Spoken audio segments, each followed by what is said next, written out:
Hello friends, শুভ্রাস কিচেনে আপনাদের আরও একবার স্বাগত। আমি আজ আপনাদের সাথে এঁচোড় চিংড়ির রেসিপিটা শেয়ার করব। এটা বেঙ্গলি এক অথেন্টিক একটা ডিশ। এটা অনুষ্ঠান বাড়িতে প্রায়ই আমরা খেয়ে থাকি।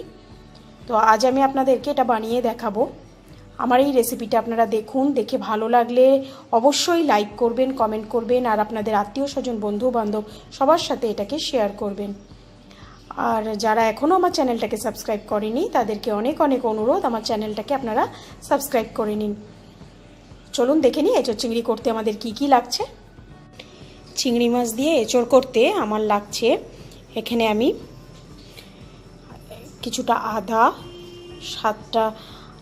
6-7টা মতো কাঁচা লঙ্কা, 5 কোয়া রসুন, 3টে বড় পেঁয়াজ, একটা টমেটো কেটে রেখেছি। এটা আমি মিক্সিতে পেস্ট করে নেব।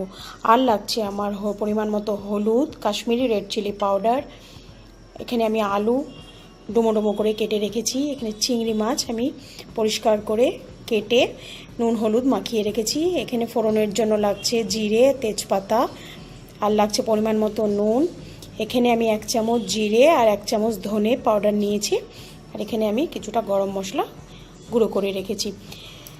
রান্নাটা শুরু করার আগে সবার আগে আমি আদা, পেঁয়াজ, রসুন, কাঁচা লঙ্কা, টমেটো এগুলো একসাথে মিক্সিতে পেস্ট করে নেব। আর রান্নাটা আমি করব সর্ষের তেলে। তাহলে চলুন শুরু করি। কড়াইটা আমার খুব ভালো করে গরম হয়ে গেছে।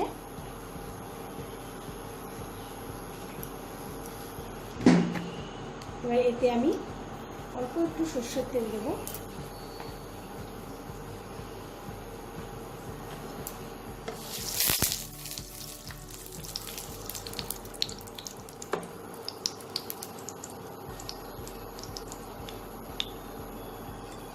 চিংড়ি মাছটা আমি ভেজে নেব।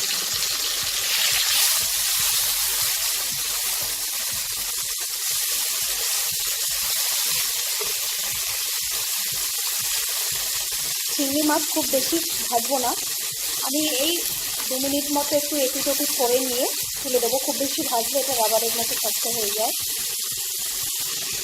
মাছটা আমার ভাজা হয়ে গেছে, এটা আমি তুলে নেবো।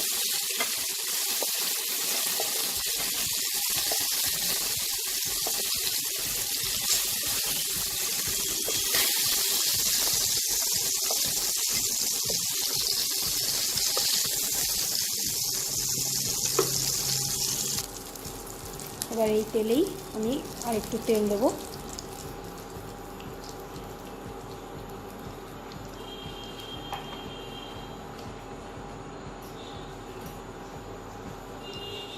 তেলটা গরম হলে আমি ফোড়নটা দেব।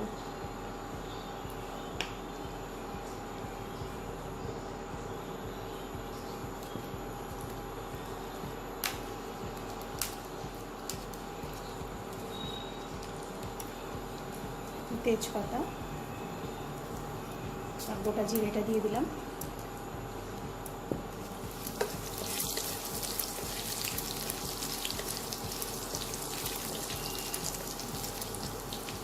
জিরেটা ভাজা ভাজা হলে আমি আলুটা দেব। জিরেটা হয়ে গেছে।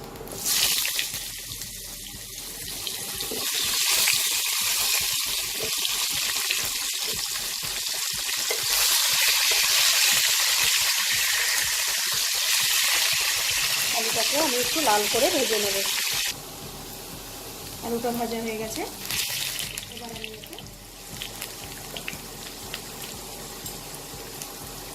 মিক্সিতে পেস্ট করে রাখা মশলাটা দিয়ে দেব।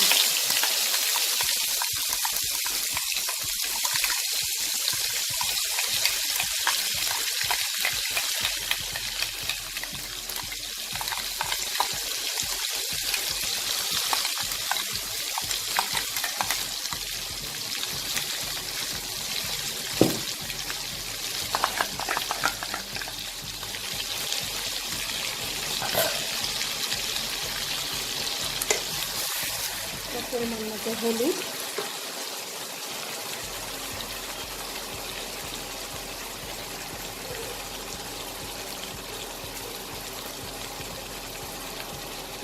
কাশ্মীরি লঙ্কা গুঁড়ো,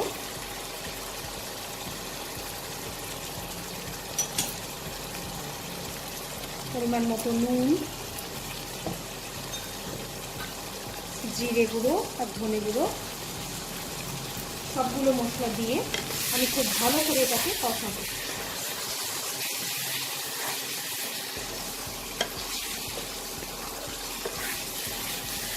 যতক্ষণ না এটা থেকে মশলাটা থেকে তেলটা আলাদা হয়ে যাবে আমি ততক্ষণ এটাকে কষাবো। দেখুন মশলাটা আমার হাফ কষানো হয়েছে। এই সময় আমি এই নুন আর হলুদ দিয়ে সেদ্ধ করে রাখা এঁচোড়টা দিয়ে দেব। দিয়ে এগুলোকে সবগুলোকে ভালো করে একসাথে মিশিয়ে আর ভালো করে কষাবো।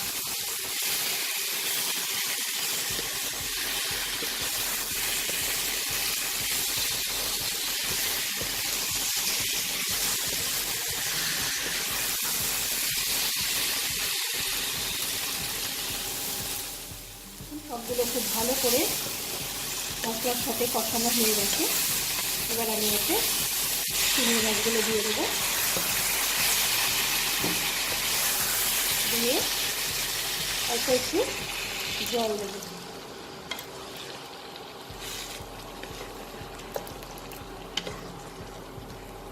আর একটু জল দেবো, আলুগুলো আমার সেদ্ধ হবে।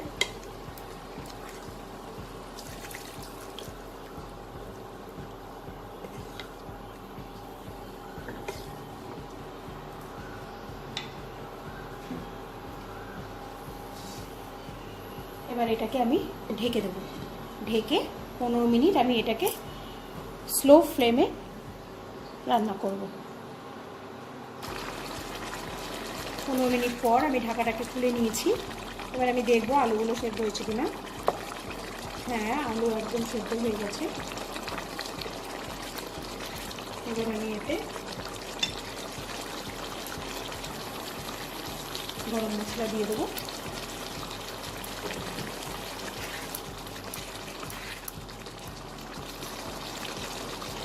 দিয়ে আমি ফ্লেমটা অফ করে এটাকে 10 মিনিট স্ট্যান্ডিং টাইমে রাখবো।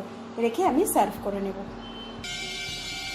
এঁচোড় চিংড়িটা আমি সার্ভ করে নিয়েছি। তো আপনারা আমার এই রেসিপিটা দেখে বানিয়ে আমাকে কমেন্ট করে জানাবেন।